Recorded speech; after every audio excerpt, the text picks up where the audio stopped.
Hi, I'm Ashley Smith. I'm the mayor for Canyon City, and I'm really grateful to have an incredible panel with me today for our Facebook Live. There's been a lot of culture shock that we've been going through and these last few months, and particularly the last week and a half.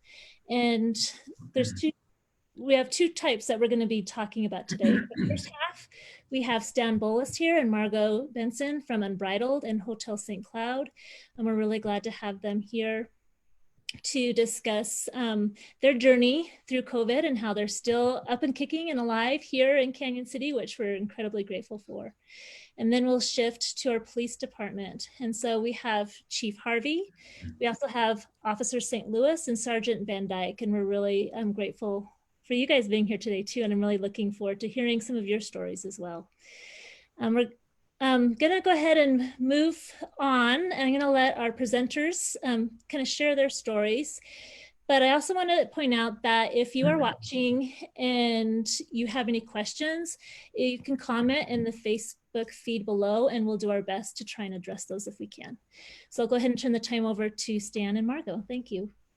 Sure. So hi, everybody out there. So I think that most importantly, we're talking about our investment inside of Fremont County and specifically Canyon City here. And just a little background, we're a live events agency. And so COVID hit us pretty dramatically to the tune of about 50% of our revenue. But in terms of just outlook in Canyon City, we're wrapping up the restoration of the annex, and that building's looking beautiful. We've wrapped up the post office, and that building's looking beautiful. And so we've turned our attention, more and more on Hotel St. Cloud, and we just finished the asbestos abatement. And basically, our strategy has been to be more deliberate and slow the process down, because as more information, more indications, more vaccines, more information around COVID-19 comes out, the smarter we are. And so where we are in terms of planning there, the hotel plans have been submitted to the city. They're under review. We've passed our code review. Like I said, the asbestos is done. And now we're waiting for the right time to really jump in, which is, pulling the USDA funding and actually begin to remodel the building. And so I would say that, we're equally committed as we were before. I think it might be good just for you guys to hear a point of view, because we do live events all over the world. And this is an uninformed point of view, that we're in the business of studying this. And so our best guess is we went from live events to virtual events overnight.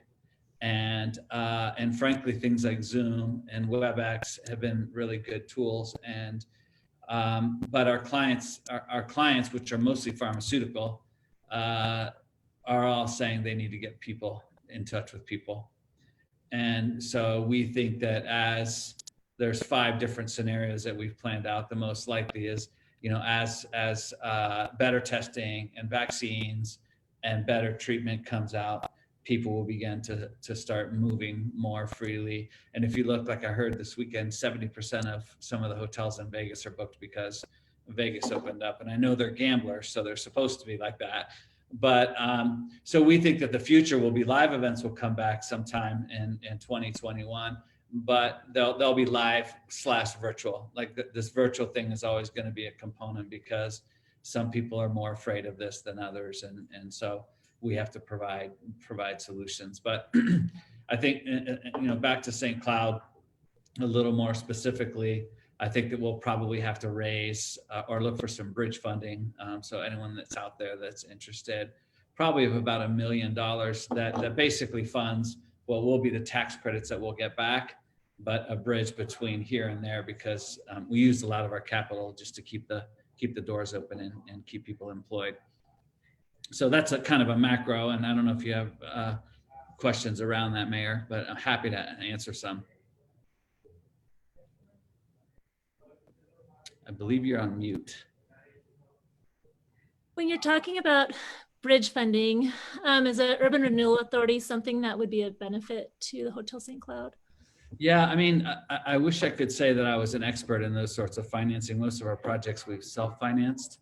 I think that so there's going to be about $4 million worth of tax credits that will come back into sort of the hotel once the hotel is up and operating.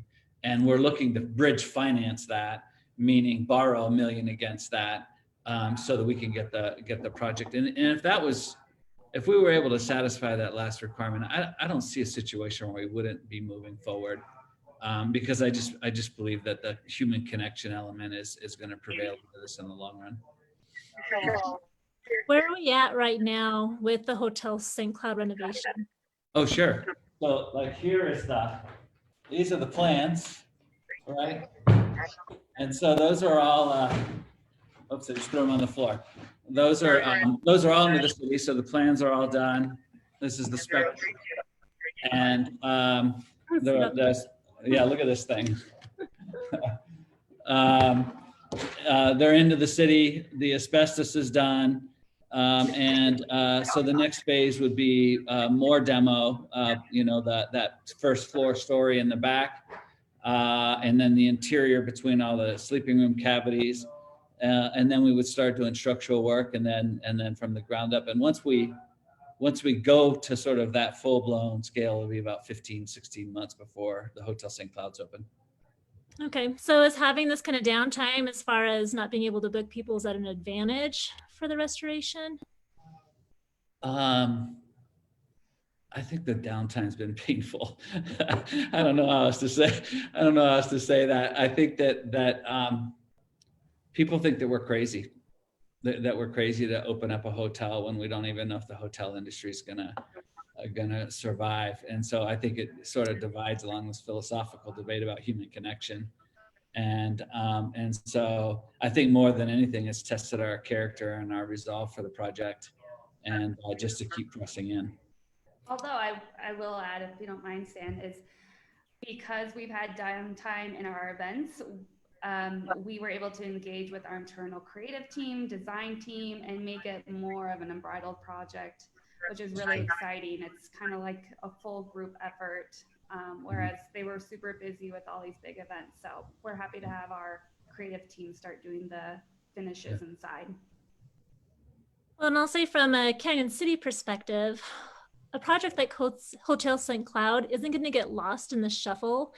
That's going to be something that's absolutely featured for our community. And I feel like we started rallying around you beforehand, and we absolutely will rally you through this as we journey through the repercussions of COVID-19. And we definitely want to see your success, and we think this could be a real game changer for Canyon City's future. And we're glad you're here to be a partner, and that you have that character, and that you officially now have that true grit of a Fremont Countian to see things through tough times. Yeah. So you're officially initiated. So thank you. Yeah. If you haven't had a chance to go look at the post office or the annex, they'd be good sort of representations of our restoration of these old buildings. They're quite beautiful. So that was my next question, is I've seen some amazing pictures on social media and online. And can you tell us a little bit about what's been happening there and when they will open up to the public? Sure, Margot. Sure. So we went through the historic preservation tax process for those buildings as well. So everything we did was really refurbishing and bringing it back to a lot of its historic features. The post office event center, which is right now Fremont Center of the Arts, has a beautiful gallery now. They have new walls, beautiful carpet, painted. We're ready for events there. We have our liquor license. So as soon as we can start gathering again, we'll have some events. We've actually had a lot of event requests coming in for both properties. And then the Annex Event Center, refinished floors, new roof. I mean, there was a lot of TLC needed on that property. That's right there on the Main Street, 507 Main Street. And it's just looking gorgeous. It's ready to host people. The ballroom upstairs, if you haven't seen the pictures, looks amazing. The stage is beautiful, ready to have people on it. And then we are working on setting up our own catering business out of that property to help host events at both properties. So we're moving along. We're just hoping that we can bring everyone back together again. Absolutely. Before COVID, you had mentioned you're looking for a restaurant to fill in that bottom spot under the annex. Is that something you're still envisioning for that building? Yeah, I mean, you're going to start seeing some information out there on a company called Fremont Provisions. And so we've onboarded the chef and his wife. They're the ones that are building out, Taylor and Adrian. They're the ones building out the kitchen for us. And it'll be a market kind of deli restaurant on the first floor. And then upstairs will be the event center. And of course, because it backs up to the post office, we'll use that kitchen as the catering kitchen for both. And so I think one of the things that we've learned in Fremont County is most successful businesses have multiple streams of revenue. And so for us, it's the restaurant, the bar, the market, the catering, and then the post office. And we just think it's a recipe for longevity. Right. And I think another one of those ingredients that we've really seen has been key in the last three months is innovation too, and being able to change on a dime. And it seems like you've done that with going more virtual in your business plan. Can you talk a little bit more about other innovations you've had to do in response to the pandemic? Sure. I mean, we were saying before, our headquarters is 12th or 11th and Grant downtown. And so we're in the heart of the riots and with broken windows and graffiti and fires in the alley. And so, I mean, it's quite a confluence of events between COVID and this horrible situation with the death of Floyd. And so, so everything's new. So how do we have a live events business virtually? How do we programmed an entire new virtual platform in a matter of 3 weeks. We've by the end of June, we'll have done over 36 virtual events where they're live in their location, but they're broadcast back to our location and then switched out. In terms of Fremont County, sometimes innovation doesn't look like you would think. We're spending our money here in ways that buys time, like doing mitigation in St. Cloud is a really important process to this whole thing. Getting it out of the way early is really smart. And so, and it actually, even if it got worse from here, let's hypothetically say it got really worse and we're still leaving the building in a better place by cleaning it up. It's the same way downstairs at 427. And so it's kind of this combination of high tech and low tech. Spend money where you have to, where it's improving value of things, and then high tech, create different platforms to help people connect. And so, yeah. Margot, do you have anything else that you'd like to add as far as the construction and remodeling and the future for Canyon City and Unbridled? No, I just think that, like Stan said, it's going to be a wide network that we're creating with a lot of our partners. It's not just us. We're trying to elevate what's already created. A good example is our partnership with Fremont Center for the Arts at the Post Office Event Center and the gallery they already had there, and helping them innovate and adding artist co-working spaces downstairs and trying to help create and I guess engage more with the community on our projects and bring along a lot of great partners. So we're really excited. Follow us on social media. We'll have a lot of updates coming, so be good. Okay, what kind of updates are you anticipating? Well, the catering company, Fremont Provisions, and then the artist co-working at the Post Office Event Center, and then a lot of great designs for the Hotel St. Cloud will be coming down from our creative team. The goal for the lobby is to have, Fremont County doesn't really have a living room for people to hang out in. And so we've spent a lot of time in the design of the lobby with a large fireplace and reactivating that historic bar. And it also doesn't really have a great steak restaurant or a free game. And so, converting the old restaurant into a really nice steak restaurant. And in the far back where it used to be the old bus stop, turning that into a bit of a speakeasy. And so, so we're just a bourbon bar. I mean, I'm a big bourbon fan, and so, so we're really excited about the lobby, and having a place for people just to hang out. And of course, you can see in Margot's picture behind her, that whole front of the hotel will open up, and so it won't look like a garage door now. They're sliding doors, but we just think that this whole indoor outdoor thing is going to be really important for Canyon City to remind people that you have amazing weather here. And so with the front open and the back being that steak restaurant, free game restaurant, I think that it's going to be something this area really needs. Yeah, definitely. I definitely say that'll fill a gap that we have. And I'll recommend that you get together with Ryan too, now that we've approved the Buxton contract. Hopefully that'll be a great resource for you guys to be able to use as well. Cool. Is there anything else that you'd like to share with Canyon City before we go to our next part? Yeah, just that we appreciate you. I mean, there's a spirit here. I know that you guys have had your share of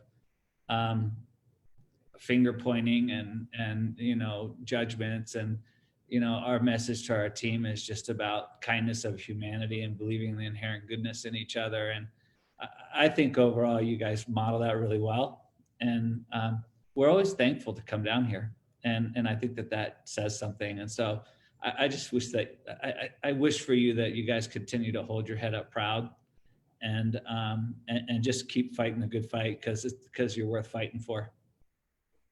Absolutely. Canyon City really overall has been absolutely amazing in these past few months.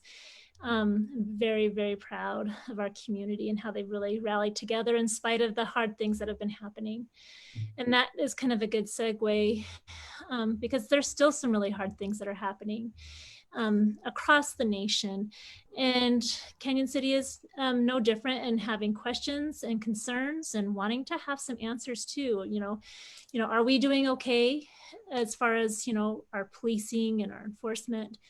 And I'm really also proud that in our time here at Canyon City the last few years is that we actually have our greatest ratio of diversity ever on the police force. And under Chief Harvey's tenure, for the first time, we've had our first promotion of a female commander, and also a promotion of an African-American to sergeant. And one of those, that sergeant is right here, Sergeant Van Dyke. And we also have Officer St. Louis, and they have some really great stories to share with us. But I'm going to turn the time over to Chief Harvey first, and I'll let you kind of start this conversation for us. Well, Mayor, thank you very much. And there's a question I think is being answered in the, actually, I'm not sure that it is.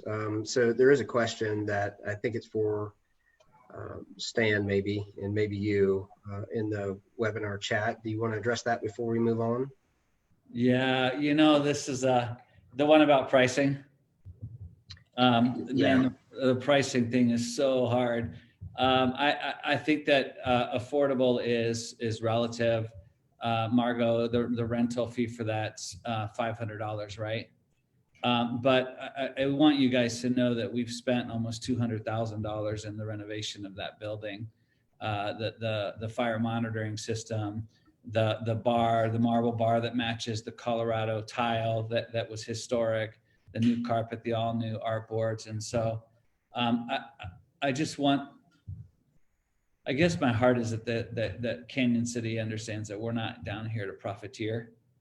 We're down here because we love old buildings and we love the community, and we're always trying to establish the fairest price. And some people don't think it's fair, but if you look at a $200,000 investment in an old building, $500 isn't much to ask. And actually, frankly, on that, we split that. We give 30% of that to Fremont Center for the Arts, and because we're trying to support that nonprofit in the process. And so yeah. So the venue rental is $500 for a full day, but if it sounds like you might be an artist looking to show your art, and you can definitely reach out to Fremont Center for the Arts for their next showings, and they do a lot of engagements with artists, and we still let them operate completely as they normally do as our partner. Mm-hmm. we probably should take a minute based on the nature of that question, is that to point out that yes, part of that money goes to the Fremont Center for the Arts, which is a huge cultural part of the community and future economic development and just defining who we are as a community and being able to keep the arts in Canyon City and Fremont County. And that is thanks to Unbridled.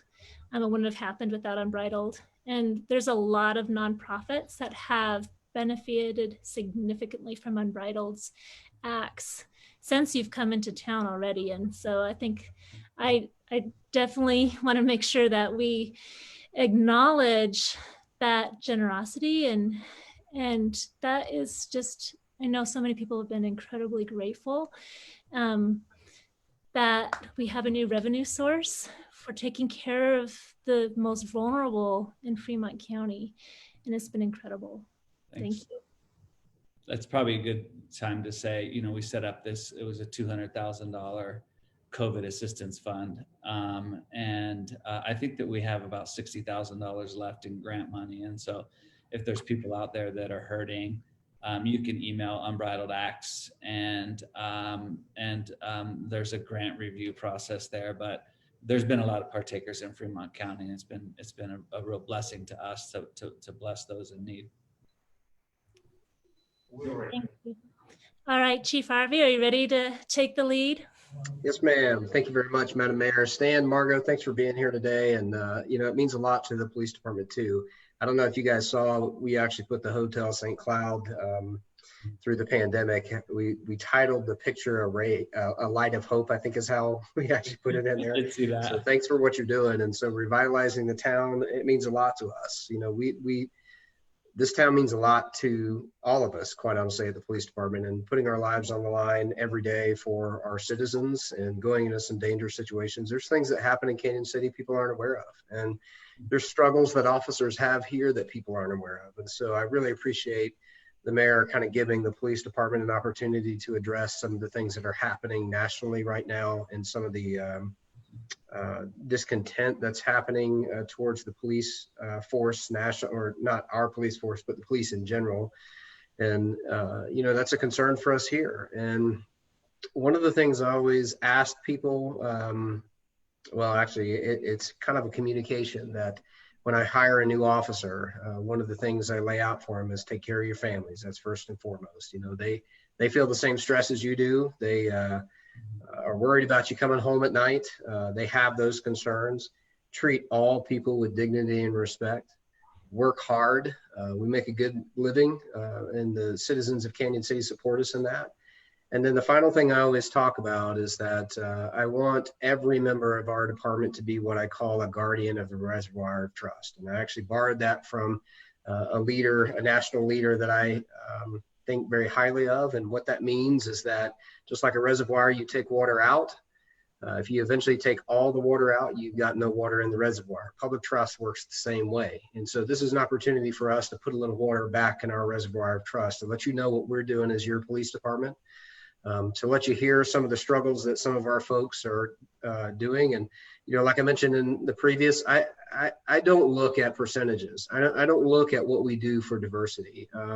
I look at the person. I don't care what they look like on the outside. What I care is what they are on the inside and what they do. And as long as those two things measure up to the standards that we have at the police department, then we hire those folks. And we've been truly blessed. We haven't had to recruit specifically for, certain groups of whomever. What we've done when we do recruit is we go out and we show empathy and respect for everybody that's in an academy class, wherever we go to recruit. And I think that people gravitate towards that. And so, but there are stories that I can't tell. There are experiences that are not mine. And so I asked two folks on our department that can provide a unique perspective that I can't, to really talk about their perspective about what's happening nationally. Because, I've heard a lot of folks say, well, this movement doesn't matter, or this movement doesn't make sense, or I don't believe in this, or this. You know what, there's different versions of all of that. And at the base of it is that people are people, and showing trust and empathy towards others. And just because we don't see it doesn't mean it doesn't exist. And so I asked two of my officers, I asked some more as well, but these two gentlemen that I have with me today were willing to kind of share that different perspective to hopefully help Canyon City understand the stresses that we see here in Canyon City, but also their personal experiences with choosing law enforcement and some of the different environments that maybe can provide a different perspective. So, you know, I don't know which one of you wants to go first, Elliot or Jordan, but how about youth before beauty? So Jordan. Hi, everyone. I'm Officer St. Louis of the Canyon City Police Department. I've been living in Colorado for about 9 years now. I'm originally from South Florida. Over the 9 years, I was just working, trying to figure out a way of how I can give back to the community, and I thought law enforcement would be the best way for me to give back or give back to the community.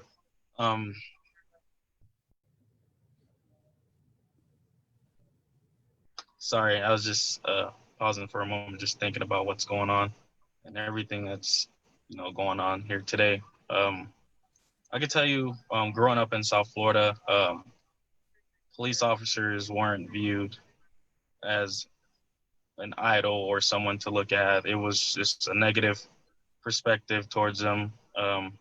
Some people who I knew didn't like law enforcement, never encountered law enforcement. It was just something that was taught by other people's actions, whether the person was in trouble for something or just anything. It's just the outlook on law enforcement wasn't great where I was growing up.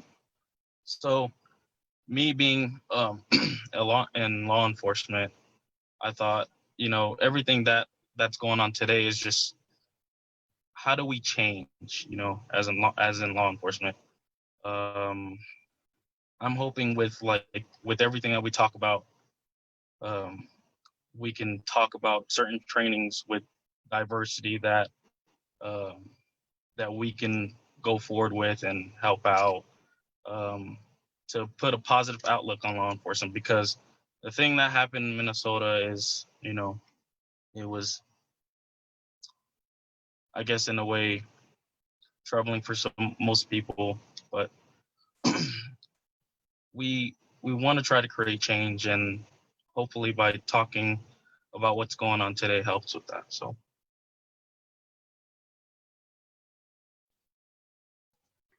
Thanks for that, Jordan. And we've talked kind of before this as well, and you had some really good ideas about it starts at the beginning. We talk about effective departments, we talk about departments that are successful, and it starts with the person that gets hired. Can you share your thoughts maybe about that? How can we help make sure the officers that we have in Canyon City are respectful for all, regardless of differences? So for me, I honestly think, asking, questions as far as, dealing with people of different color and dealing with high stress situations, I think putting that into training will help to determine what kind of officer or what kind of person you're trying to hire, because you're wanting someone to represent you as a department. I think that can go back to the academy, where we can bring in classes that talk about human diversity, because it's obviously a big thing that's going on nowadays. Yeah, I appreciate that. And one of the other things, especially when I hire people, and you talked with me a little bit about assessing people's cultural competency under stress, which is new. I don't think anybody was really doing that. There are tests out there to try and determine how do you relate with people different than you with different backgrounds, but it's never under stress. And under stress is when you really see people who people truly are. And I've said it before, adversity reveals character. Sometimes it builds it, but it absolutely reveals it. And that stress, I think, will help us get a little bit better insight. So I really appreciate that.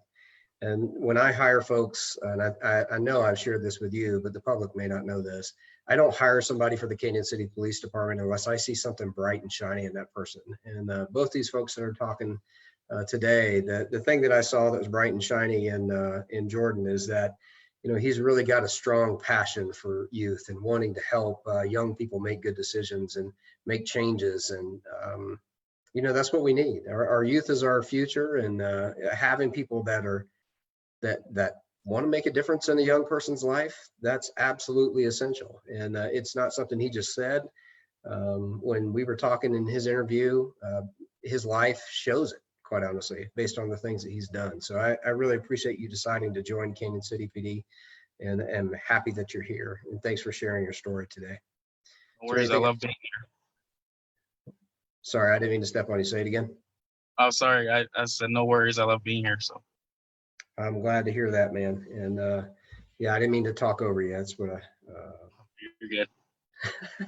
it's hard and with these Zoom meetings to pause at the right times. But anyway, yeah, well, we love to have you, and I'm glad to hear that. So, but you know, I think it's important too that you know, Sergeant Van Dyke, that we're going to pan to in just a second here, is, you know, got a lot of experience, but one of the things that's equally important to me is that people have a voice inside the organization. So I really appreciate you sharing your ideas with me, and please don't let that stop. You know, we grow as an organization, and that means that everybody has value and everybody has a voice. And so as you see these things, stop me, send me an email, do something, man. Let me know if there's things that we need to be doing better.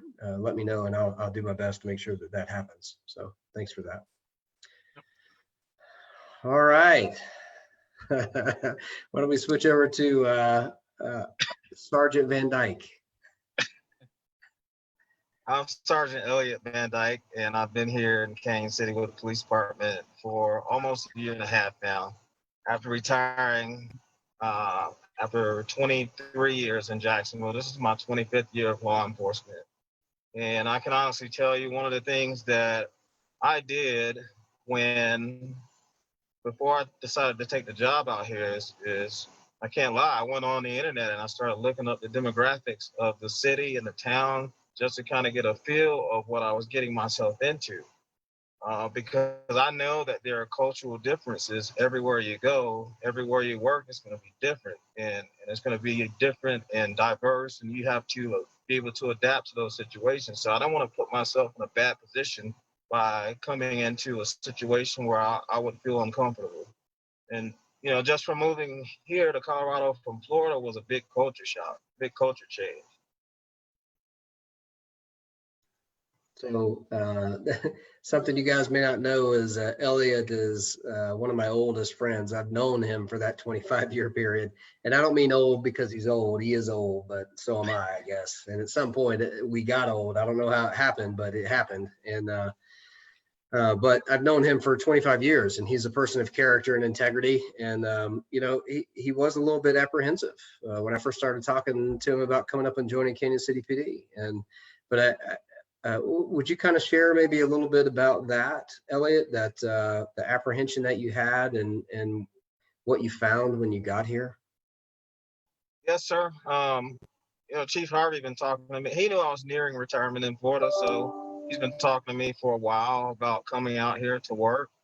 And when I pulled up the demographics and I saw like what the population was out here and things of that nature, I was apprehensive about coming, because I've worked for the last 23 years in an agency that was very, very diverse. And, you know, we had different cultures that we worked in, but it was a lot more diverse, and I didn't see it as being the same way out here. So when I first got out here, Jordan and I were put in a position where we did some undercover work, and that meant that we had to kind of dress down and not be ourselves and be uncomfortable so that we could get out and do the things that we needed to do to target the folks that we were trying to clean up, the things that we were trying to clean up in the city. So Jordan and I worked together for 4 or 5 months together, and the reaction that I got during that time was totally different than what I thought it was going to be. because there's not a lot of minorities here in Canyon City.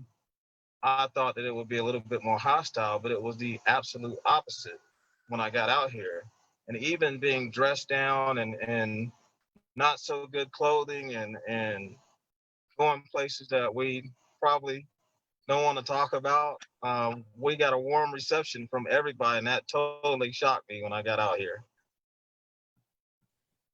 Yeah, I that's one of the things that I found that I truly love about Canyon City too, is the people here are very welcoming. There's definitely elements or times where, you know, I guess things might get uncomfortable in our profession, but I think generally people trust us. And in the undercover role, people didn't know that you were law enforcement, and so that, I think that's powerful for me anyway. That it is different here. You know, my history, I grew up in the South, and racial tensions and racial divisions there are very, very different. And so you know, in a very tactful way, that's what Sergeant Van Dyke is talking about there, is that, you know, if you go into an area where you're a minority, whether you're white in a predominantly black area or Hispanic in a predominantly white area, you can feel it. There is tension. And, you know, and I think a lot of that goes back to that people, there are definitely some feelings out there with different groups that, you know, people don't necessarily want to acknowledge that they have. And, you know, you and I have both been through human diversity training. One of the first things they tell you is everyone has bias, everyone. I don't care if you think you don't. I don't care if, you know, you've trained it out of yourself. You have a bias, regardless of what it is. And so one of the ways to overcome that is to recognize that you have bias, and recognize that it's not right, and do things to disprove it, quite honestly. But in the South, it's very different down there. And so that was one of the things I remember telling Elliot too, is that, hey man, it's not like what you're thinking back home. People are different here. They're friendly, they're nice, they're welcoming. And, you know, and I'm glad that what I told you panned out for both you and Jordan, and I think others that have come to join this community. And I think Stan talked about it a little bit. He likes coming down here. Well, there's a reason. There's a reason why he likes coming down here, quite honestly. And it's because of people like Jordan and people like Elliot, people like Ashley and Ryan, and even Stan and Margot. You know, it's the people in this community that really make the difference. And, you know, I'm proud to be a part of it, and proud to have both of you on our team. So I really appreciate, you know, that it only took me 2 years to wear you down and get you up here. But I'm glad you finally decided to come up. And, you know, you're both doing an excellent job. And we've got a lot of good folks that are doing good things there. And, you know, I think in that same statement, everyone has bias, and everyone experiences other people's bias, no matter whether you're white, black, Hispanic, Asian, poorer than some, richer than some. You know, there are definitely differences. And I think the way that we overcome those, and at least our philosophy is that every person has value, every person. And I was watching something, my daughter's got me watching TikTok. If anybody out there has not seen TikTok yet, don't start. It is addictive. But there's a lot on there. And, you know, one of the things that it's kind of helped me get a pace for what's happening around the nation. And I think it really helped me kind of with a ray of hope that I saw, is that you have people that recognize that violence is not the answer. You have people, and one person in particular, a young African-American man, was talking about things that were happening, and he gave an analogy of a story. So bear with me. He said there was a guy who walked up to a snake that was in a burning fire. And so he was trying to save the snake. So he reached down to pick it up, and the snake bit him. And so instead of just leaving the snake there, he went back to a nearby shed and picked up a long stick and tried to save the snake and get it out of the pit. And somebody walked up and said, "Hey, that snake just bit you. Why on earth would you try and save it?" And the guy said, "You know, that's in his nature. That's in his nature. But what's in my nature doesn't get changed because of someone else's nature. And what's in my nature is to do the right thing and to help other people and to see value in others." And he was talking about really kind of staying the course there, that who you are on the inside, don't let things that are happening outside change you. Continue to be that good person. Continue to, save others, continue to reach that hand out, and eventually things will change. And we're seeing that around the nation now, that people know that there's good and bad in everybody. There's good and bad in every profession. There's bad cops, there's bad lawyers, there's bad clergymen, there's bad businessmen, there are bad everything. But overwhelmingly, there is more good than there is bad. And that's what I think America, even though the violence that we're seeing is a horrible thing. If there is one good thing that came out of that, it is that people are starting to recognize that vocal minority who is saying how bad things are. There's a lot more good people out there that see that there are good things. But just because somebody's seeing something doesn't mean it doesn't matter. It doesn't mean it's not there. And so, one of the other things that was really impactful for me too is on TikTok is watching African-American police officers talking about how were struggling being police officers, and some of the tension that they had with family and friends, that how could they be part of a profession that would do something like what happened to George Floyd? How can you do that? Well, and their response was pretty telling too, that they're not that way. The majority of guys they know and girls they know in law enforcement are not that way. Otherwise, they wouldn't have joined it. So I don't know if you guys have any kind of final thoughts or closing thoughts about what happened, but I'm glad to see that America is uniting behind something as tragic and senseless as it was. I'm also glad to see that the silent majority is actually standing up and starting to say there are good cops. We believe in the police. We believe in what they do. There are bad things that happen, and we're going to work to change those. But we also know that the people who put on a badge and a bulletproof vest and a gun to go out to face our fears, that they're good people, and we support them. I think that if we are going to improve the situation, not only here, but throughout the country, we've got to tackle this problem from different, every aspect of the problem, whether it be ethics training, getting better with that and understanding cultures better, whether it be our physical training, the way that we are taught to actually restrain individuals, and things of that nature, and also to have better de-escalation techniques so that we can slow down sometimes. We are in a high stress job that requires us to think and act very quickly, very rapidly. And sometimes we'll refer back to things that we're trained and sometimes we won't. So we've got to get better and tackle all of those different things and bring them to a higher level if we're going to improve this problem. You're exactly right. I'm sorry, go ahead, Jordan. Oh no, I was just going to mention that I definitely agree with Elliot on that, tackling all the aspects.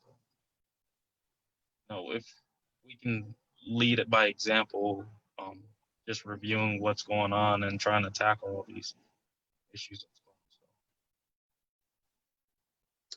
Well, and I think one of the things that helps with that is being as transparent as possible. And, since I've been the chief here, that's been one of the things that's been very important to me, to make sure that the public knows what we're doing. We're not hiding behind a curtain when we do things, and they're aware of what's happening. We posted our agency policy on the internet today, specifically for that reason.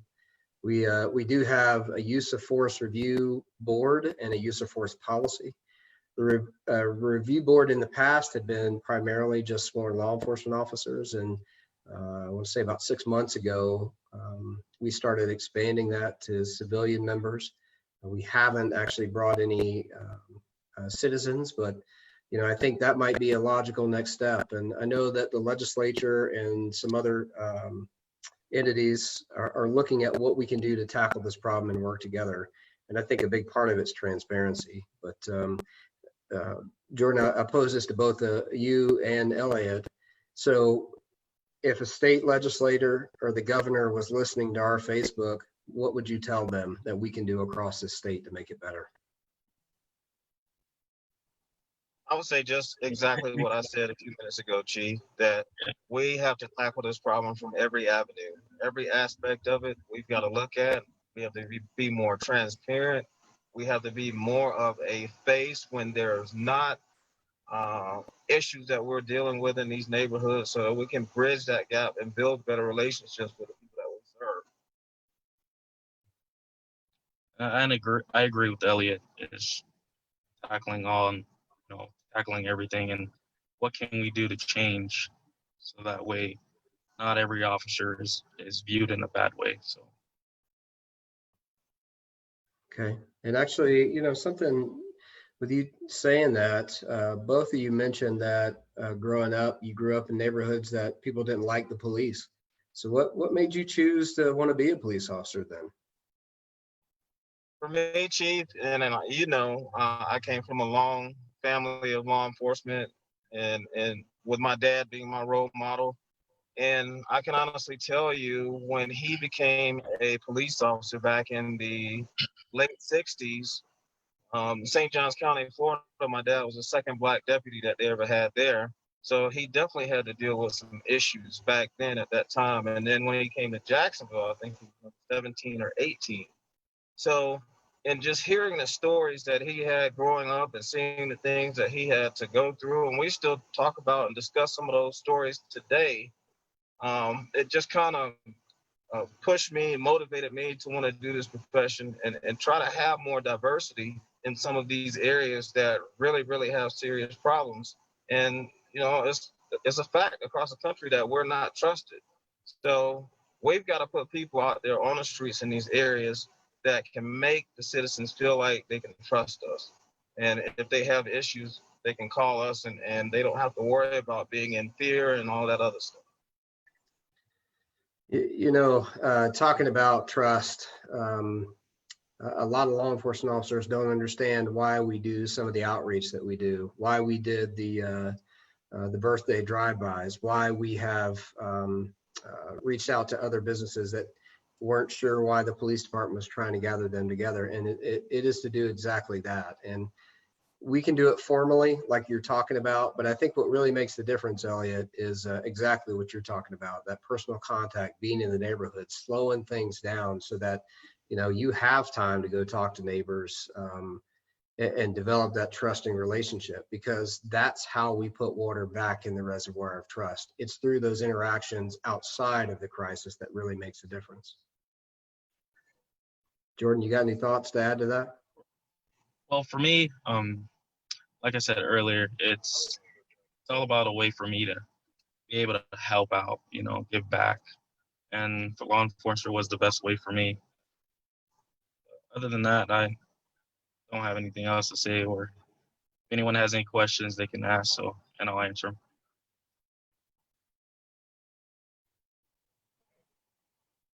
Awesome. Well, thank you both for sharing your stories today. And Mayor Smith, thank you for giving us the opportunity really to kind of talk about such a difficult issue. And I think it's important people know too that we have had 3 protests in Canyon City about the death of, in Fremont County. Only one of those was in Canyon City, but 3 deaths about the protests about the death, if I could speak here, about the death of George Floyd. And every one of those was peaceful. And, we, just like in other instances in the past where people have been frustrated, protect those folks' rights, constitutional right to be able to speak out about injustice. And, that's as fundamental to our country as every other constitutional right that people constantly assert. So having that freedom of voice is important, and I appreciate you giving us the opportunity to have that. No, I really, really appreciate everyone today being here on this platform.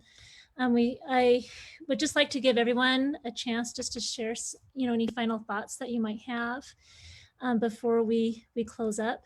And maybe we'll start with Ryan Stevens, since we haven't heard from you yet.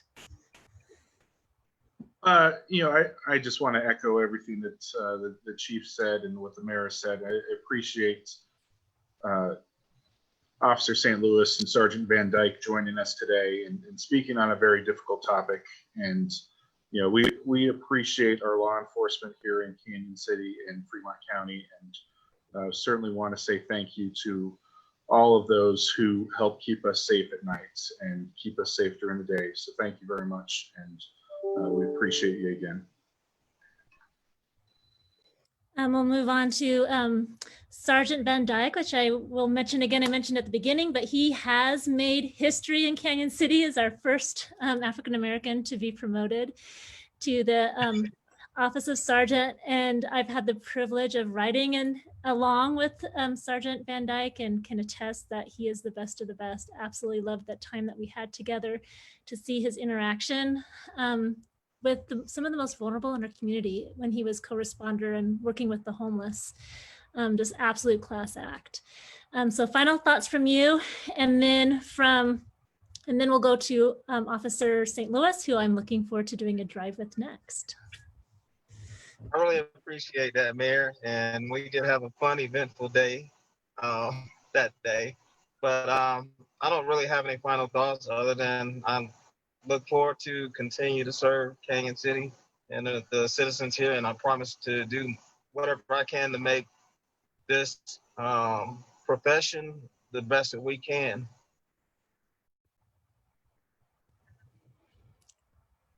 Go For me, ahead.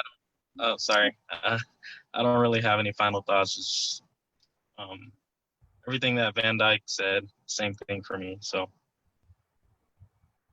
We're so glad to have both of you here today. Thank you. I know you said it was comfortable coming here. It was probably a little uncomfortable being on Facebook during these times, but your presence speaks volumes, and what you have to say also is incredibly meaningful. And I've been taking notes and appreciate your insights. Let's go ahead and turn to Margot, and then Stan, then Chief. Thank you so much for sharing everything you said. We really appreciate you. And the picture you posted of the hotel was really special, just to have your support and the community support. Fremont County is super special. I mean, it's the reason why I do a 5-hour round trip from Denver to come down for one day to spend the day here and meet with people and check on the properties and just be in the community. It's really special to be a part of. So thank you so much for making it awesome for everyone who's here and visits, and we're looking forward to the year ahead.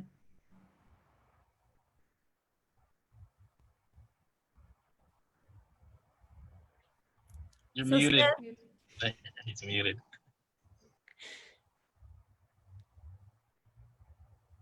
I don't think he knows. Okay, there it goes. I'm unmuted now. So you think doing live event or virtual events, I'd know that by now.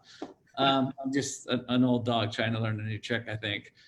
I'm humbled by you guys. And Jordan, there's this spark that you have, and it's beautiful, and I hope you hang on to that. And the world needs young guys like you, because there's a lot of generations to steward behind you. And so I'm just proud to be on this phone call with you guys. One of our core values at Unbridled is believing in the inherent goodness in people, and realizing that, every connection is PR, and that whoever you're meeting with, that's a son and a father and a daughter, and whether they're behaving bad or good, there's still goodness in there. And it's just really important in these times that we reach deep in that spot and realize that's a person, that's a human being, no matter what they're going through or how they're behaving. And if we can rally around that, I think that we can make this world a better place. I don't think these are our darkest hours. I think these are coming into some of our best hours. And when I'm on calls like this, I'm just blown away by this little town that felt like it got lost in the shuffle years ago. And its best days are ahead, not because of its location, but because of you guys.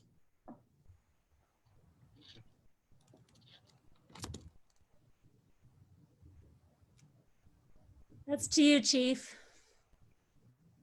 All right. Well, thanks very much. My son's serving in the military, and he's over in Hawaii right now. So got a really rough life serving in the United States Navy, 3rd generation service member. And one of the things that I learned from him, I learned from my kids, which is pretty special too. And one of the days that we were walking, he was in uniform, and somebody walked up to him, which has happened to me, and I'm sure it's happened to Jordan and Elliot countless times. Somebody walked up and said, "Hey, thank you for your service." And, I've always struggled with how to respond to that. Somebody's saying thank you for what you do. Well, I thank you back. You're welcome. It's all, I've always struggled with that. And my son, one day somebody walked up and he said, "It's my pleasure to serve." And that's absolutely true here. And I know that everybody that works with us here at the police department, it is our pleasure to serve the citizens of Canyon City. And it has been my honor to be the chief of police here. So thank you very much, Mayor. Thank you, Chief, and it's been a pleasure serving with you during your time with Canyon City, and also especially during COVID-19. Your professionalism has really shined during this time of protecting us. And that goes to all of our officers and staff at the CCPD. I said that Van Dyke is the best of the best, but all of CCPD is the best of the best, absolutely 100%. And also Unbridled, having you come in as entrepreneurs and fresh and new to our community. You've just really embraced us, and we hope we can embrace you as warmly and welcomely as you have us. And you're also the best of the best. And this team that we have moving forward, you're right, we're going to be better when we get through all of this. And we have a lot of things to build on. And having the diversity that we do have on CCPD is going to help us to know what we don't know, and that we are guardians of trust. And as Canyon City Mayor, I take that position very seriously. As Chief Harvey said, we've put the police's public policy on. The website is open to the public. We want to be transparent. We want to be open. What we have been doing, which has been awesome, but there's always places for improvement. We have invited the CCPD to come present to City Council on July 22nd. That's a Wednesday at 5 p.m. So that'll be a great opportunity to have a public forum to talk about our public policy and areas that we can improve. We've already had some great ideas today from Elliot and St. Louis. And we appreciate that as we continue to make improvements to our policy and move forward as a city, as we heal, and as we take this foundation and build something that's really strong and beautiful like we've seen today. I'm really humbled today in the meeting that we had, and it was just really touching. Thank you for your courage and sharing your stories. I'll always remember today. And I'm grateful for our citizens that have been reaching out and asking and holding us accountable for, what are you doing? What can we do to be better? We want to be action oriented, and we're right there with you, and we're going to walk side by side as we do that. So it's time, our hour is up. It's time to call the Facebook Live with Mayor to a close, but just in final, heartfelt thanks. A thank you to Chief Harvey. A thank you to Officer St. Louis, Sergeant Van Dyke, Stan Bolas, Margot Benson, Ryan Stevens, and also Christy Gotham, who's been monitoring our Facebook for us. She's our public information officer. And we'll look forward to meeting each other in real life someday instead of virtual. Like you said, Unbridled always says, and Stan, it's that personal connection. And I'm glad we have that here in Canyon City. And with that, we'll say a final goodbye, and we'll see you next time.